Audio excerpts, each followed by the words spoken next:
guys, keep eating. We'll get started and get you out of here maybe at a decent hour. I got one quick story, and I know Pastor's with his wife tonight, and Mr. Randy's at camp meeting, so I don't know how many preachers I got. I know Mr. Charles here, and maybe one or two more out there I don't recognize, but I got a preacher story for you. I wouldn't do that if the preacher was here, so Mr. Charles, you may want to go to the bathroom. But it appears 3 preachers were out in a boat fishing right in the middle of the lake, all by themselves. Just 3 of them. And just out of the blue, one of the preachers decides, fellas, I need to share something with you. He said, you know, all my life for the last 30 or 40 years, I've had an addiction to gambling. He said, I need to get it off my chest. I want to confess that before you men and the Lord and get that off my chest. But I've had an addiction with gambling so bad, sometimes I've even gambled some of the church offering away. And I want to get that cleared up. A few minutes, the second preacher says, well, brother, I'm glad you brought that up because, you know, I've had this addiction to drinking same way for 30, 40 years, and it's bad. He said, sometimes I would slip away and the congregation thinks I'm off to pray, but I'm actually round back of the church taking a drink. He said, I just need to get that off my chest and confess that and get it behind me. And the third preacher sits there and he don't say nothing, and the other two's just wondering, well, what's he going to say? And a few minutes, one of them just couldn't stand it no more. He said, brother, ain't you got nothing you need to confess? He said, well, I won't go say nothing, but since you've asked me, he said, you know, I've got a terrible addiction myself, and it's rumoring and gossiping, and I can't hardly wait to get off of this boat.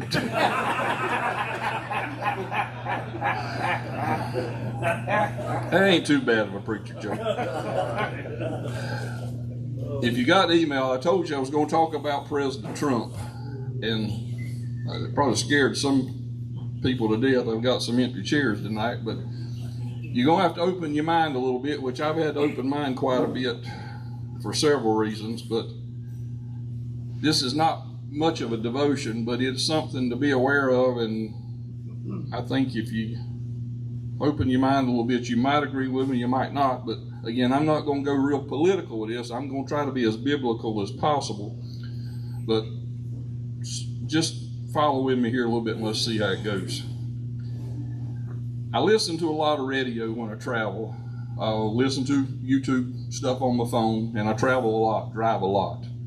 But I listen to AFR as a talk radio station. Eastern North Carolina and south of Fayetteville, there's a station. There's not one right here locally, but I can pick it up just as I leave done. So I do quite a bit of driving, and I listen to AFR a lot.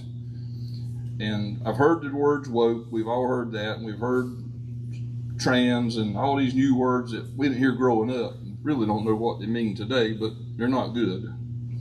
But a week or two ago, maybe 3 weeks ago, there was a lady on AFR, had a little talk show, podcast, I think Glenn would call it, and she brought up the term Christian nationalist. And I had not heard that one, and so I turned radio. Actually, I got her name, and I went home and Googled it up on the computer back on AFR and listened to it again. Christian nationalist, if you're a conservative, you're probably going to be referred to as a Christian nationalist. If you're a straight person, Republican, you'll be called a Christian nationalist. If you voted for Mr. Trump, if you even go to church, if you speak out against liberals, any of these things, you could be labeled as a Christian nationalist. You've probably heard me saying here, I don't like labeling people. I don't like to be labeled. It confines you to what they call you. And I've never really thought labeling was good. I wear more than one hat. I'm not the boss at work. I work with the rest of them. I'm not labeled the boss. I might be in the shop. I was in the shop this morning early because they couldn't get a truck bed off. I don't like labeling. I think if you label your kid as lazy or slow, he might be lazy or slow. He might think Dad's okay with me being lazy and slow because he said I was. So I think we need to be careful when we label people. But I had labeled President Trump as not such a good person. Now, I think he's a great businessman. Obviously, he's got a little more money than I got. He's done right well in the business world. I think he's a good president. I think he's making good decisions. You may not, but I think he is. I think they're common sense decisions. I don't think girls need to be playing boys' sports or boys need to be playing girls' sports. Either way. That's just a plain one. But it was the moral side of things that I had questioned.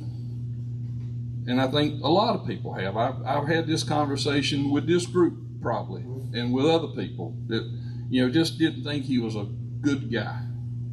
So I had labeled him, even though I said I don't care for labeling people. And the Lord don't speak to me audible, but I get messages somehow or another, and usually it's through myself. And I talk to myself quite a bit. Sometimes I argue with myself, and I hardly ever win when I do. But this particular situation, that's kind of what went on. I was listening to, again, AFR radio, and there was some preacher on, but that was kind of in the background. I really wasn't paying attention because this thing was on my mind, and it was pretty strong on my mind. So I began to talk to myself, and I, as people say, I said, "Self, what kind of problem you got with President Trump?" I said, "Well, he's arrogant. He seems to be above most folks," and I could go on, but he's just better than everybody. And myself said, "Why you say that to you?" I said, "Well, I saw it on the news." Self said, "So you saw it on the news? The same news that you complain about that ain't accurate, that feeds propaganda to further a cause that you don't believe in to start with. The same news that you don't like, the same news that's never checked by anyone, that's just free to say what they want to say. The same media that's been sued by Mr. Trump in the last 3 or 4 months, which they lost lawsuits for defamation and lying. Is that the news you're talking about?" I said, "Well, yeah." Conversation won't go in too good, but my eyes and ears began to open with this conversation, so I began to see some faults there, but again, I still ain't give in. So I said, "Well, I see that he mistreats ladies. He's got too many skeletons in the closet with the women, and Self says so. Just seen that on the news too, did you?" I said, "Well, yeah, I saw that on the news too." He said, "Well, again, we ain't going to how competent the news is, but there's a man named Abraham, Samson, David, all great men of the Bible. Might have had the same problem. Might have done the same thing. You got a problem with David, Samson, Abraham?" I said, "Well, no, not really." I said, but he's just kind of tricky and sly. It's just something about him conniving. It seems like, again, I saw that on the news. Self says, "Well, there's this man named Jacob. He was conniving and slick. He tricked his brother out of the birthright, and tricked his uncle Laban out of all the sheep he had by changing the water, and that's kind of conniving. But God took him and made him the father of the 12 tribes of Israel. Pretty important man." I said, "Well, yeah, I kind of see that too." I said, but old Trump, he has stepped on a lot of people to get where he's at. You can't get where he's at without doing somebody wrong, stepping on them, being, aggressive. And that's when Self got right hard on me. He said, "There's a man named Saul in the Bible, in the New Testament Saul, not King Saul, this New Testament Saul." He said, stepped on a lot of people, standing beside the men as they stoned Stephen. He was locking up Christians, doing everything he could to persecute the Christian movement, to build a new church. Acts is loaded with verses about Saul. Acts 9, 1 through 3. He had gotten all the Christians in Jerusalem kind of scared to death. They were fleeing, going to neighboring cities. So he asked the high priest for permission to go to Damascus to bring the Christians, arrest them, and bring them back to Jerusalem to punish them. And the story. On the way, he was struck down by bright light, and it was Jesus. And Jesus asked him, why was he persecuting him? So Saul was stepping on a lot of people. God sent a man named Ananias to pray for Saul that he'd receive his sight, because here's where I don't know what happened to the radio. I got my mind off of myself talking, or I heard the radio, but the very next verse I heard came through the radio is Acts 9:15. God said he is a chosen vessel of mine. Now, it hit me kind of hard to think Donald Trump might be a chosen vessel of God. But again, my eyes are opening, my ears are opening, I'm beginning to open my mind to this thing a little bit better. Common sense goes a long ways with me, and I begin to think, you know what, there may be something to this, but let's play on and see. President Obama had pretty well done away with anything to do with Christianity. There was no Christmas tree, there was no Christmas parties, there was no Christmas celebration, there was no Easter. For 8 years in the White House, there was nothing at all to do with Christianity, nothing.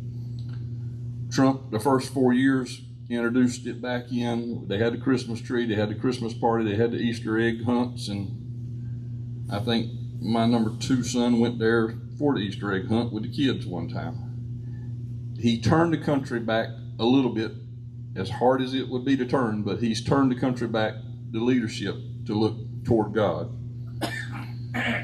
He's even been pictured with the Bible TV. He got ridiculed for that. I don't remember the whole story, but he had holding the Bible up in his hand, and they said that was all show, all to get votes, and hey, it might be.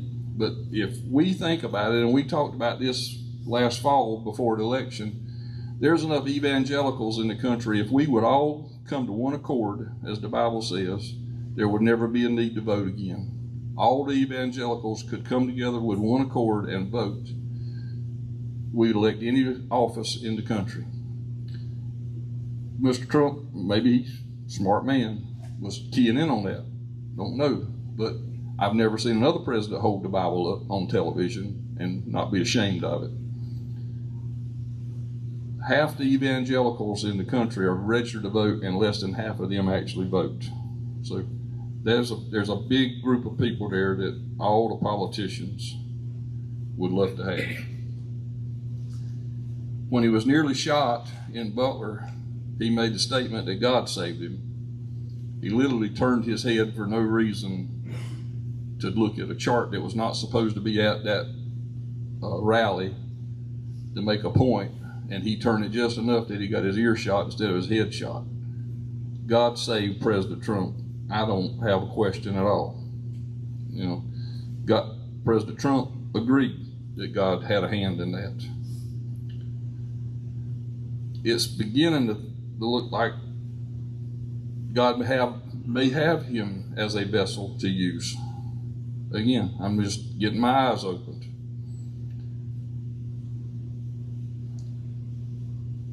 If we could turn back to God, 2 Chronicles 7:14 tells us plainly, if we seek his face, if we turn from our wicked ways, if we pray, that's easy. Anybody can pray, anybody. And all these evangelicals, if they would come together in one accord and pray, there's no telling what we could get done. If President Trump could get a little bit of help out of Congress, there's no telling what he could get done. He has prayer at all his big cabinet meetings, and this I didn't hear on the news. I've heard Pastor Robert Jeffries, I've heard Pastor Franklin Graham, and others say they were at the White House praying with President Trump before they had a cabinet meeting. This ain't hearsay. This is, if it's hearsay, the preachers are hearsaying it. So I got a little more confidence in that than the news media.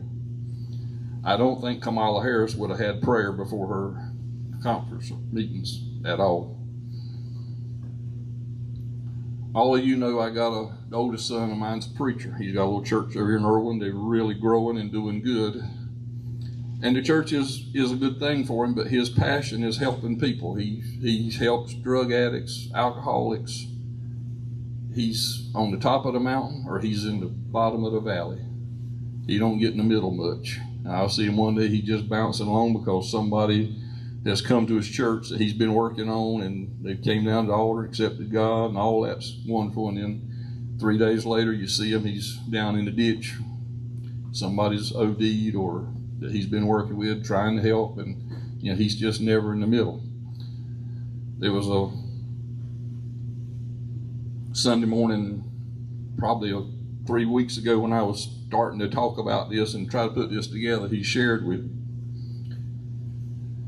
said he was one of his people he was working with OD'd. I never found out if he lived through it or if he died, but he was in bad shape one Sunday morning. Hard on a preacher to put a sermon together to start with, but if you got that on your mind, it's really hard. And he said he was sitting in his office. He said, the Lord told him just as plain as we talking here tonight. He said, son, when I made Adam, I raked up a handful of dirt, I formed it up in my own image, and I breathed in it, and I made Adam. When I made Eve, I took a rib out of Adam, and I made Eve. See, I had to have something to work with.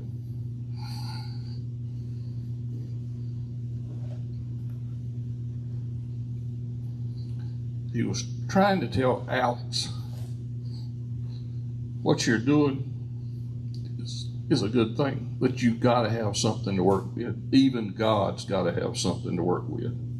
God chose Saul. He chose Jacob. He chose Abraham. These are things and people, and there's a plan in that Bible, and it's so detailed it way over any of our heads. But God, even God, has to have something to work with.